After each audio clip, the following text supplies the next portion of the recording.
안녕하세요. 주식의 소리의 애소리입니다. 네, 인스웨이브 시스템즈가 어제에 이어서 오늘까지 또 급등세를 보여준 덕분에 밀리의 서재에 대한 기대감이 조금 더 높아진 상황이기는 하죠. 내일 증시에 입성하게 될 밀리의 서재, 상장의 체크 포인트 같이 확인해 보도록 하겠습니다. 공모가는 23,000원이었고요. 미래에셋증권에서 배정을 받았습니다. 최종 배정 내역부터 보시면 우리사주조합에 배정된 물량은 없었고요. 기관 투자자 미납도 없이 다 배정이 됐습니다. 그리고 최종 확약 비율이 정말 놀라울 정도로 많이 올라가기는 했어요. 수요 예측대에는 5.77% 정도밖에 안 됐는데 최종적으로 40.59%까지 증가합니다. 3개월 비중이 23.46%로 가장 높고요. 자, 적용을 해서 유통가능 물량을 계산을 해보면 25.07%에서 19.44%까지 큰 폭으로 좀 감소하게 되겠고요.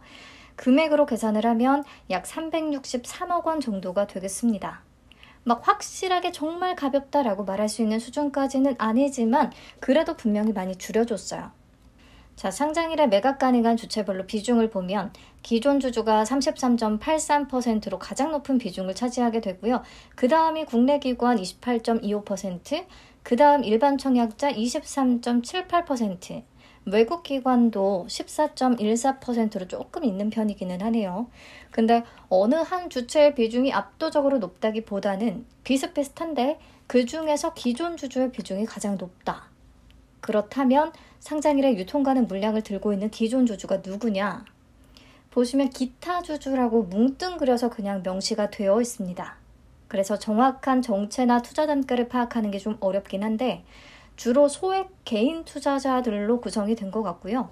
기본적으로 밀리의 서재가 그동안에 실시한 유상증자 발행가액을 참고해서 봤을 때 전부 다 공모가인 23,000원보다는 낮은 가격에 실시가 됐기 때문에 기존 주주의 투자 단가도 공모가보다는 아래일 거라고 생각을 합니다. 그래서 조건만 정리해서 보자면 최종 확약 비율은 40.59%, 많이 올라줬고요.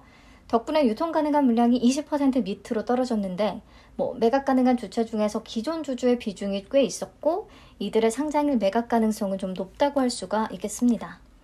유통 가능 물량이 19.44%로 매우 낮기는 한데 금액으로 계산을 하면 약 363억 원 정도라서 완전히 진짜 가볍다라고 하기에는 조금은 애매한 수준이라고 할 수 있고요. 시가총액도 약 1,866억 원으로 2,000억 원에 가깝기 때문에 완전히 소형 사이즈까지는 아니라고 할 수가 있겠습니다.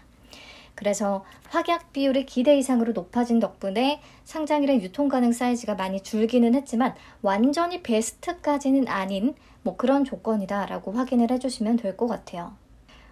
그래도 최근에 상장한 공모주들을 쭉 보시면 상장일의 고가 기준으로 성적이 다 좋았고 특히나 인스웨이브 시스템즈가 상장일의 고가 기준 191%까지도 찍었으며 상장 2일차에도 초반에는 또 날아가주는 모습을 보였기 때문에 신규 상장주에 대한 수급이 좋다는 측면에서 밀리의 서재에 대한 기대감이 이전보다 조금은 또 높아질 수밖에 없는 것 같고요.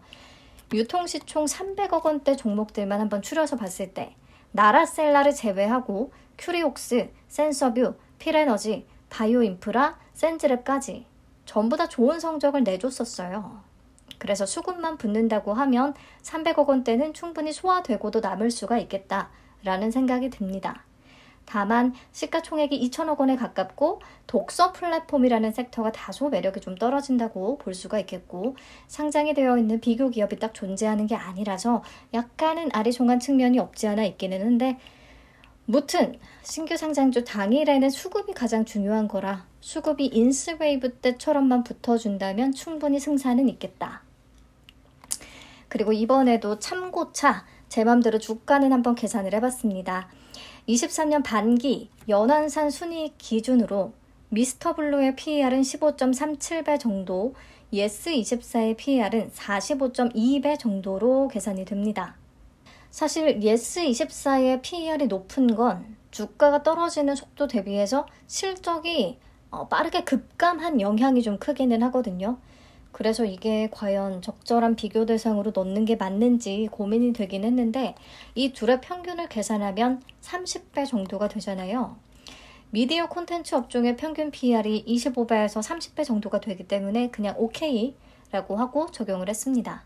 그래서 밀리의 서재 23년 예상순이익 118억 원에 PER 30.30배 적용을 해서 계산해본 주당 평가가액은 약 42,440원이 나왔어요. 그러면 공모가 23,000원 대비해서 플러스 84.5% 정도의 수준이거든요. 그래서 이론적으로 계산을 해봤을 때에도 일정 수준 이상은 올라주겠구나라는 기대를 해볼 수 있겠구나 좀 생각은 들었습니다.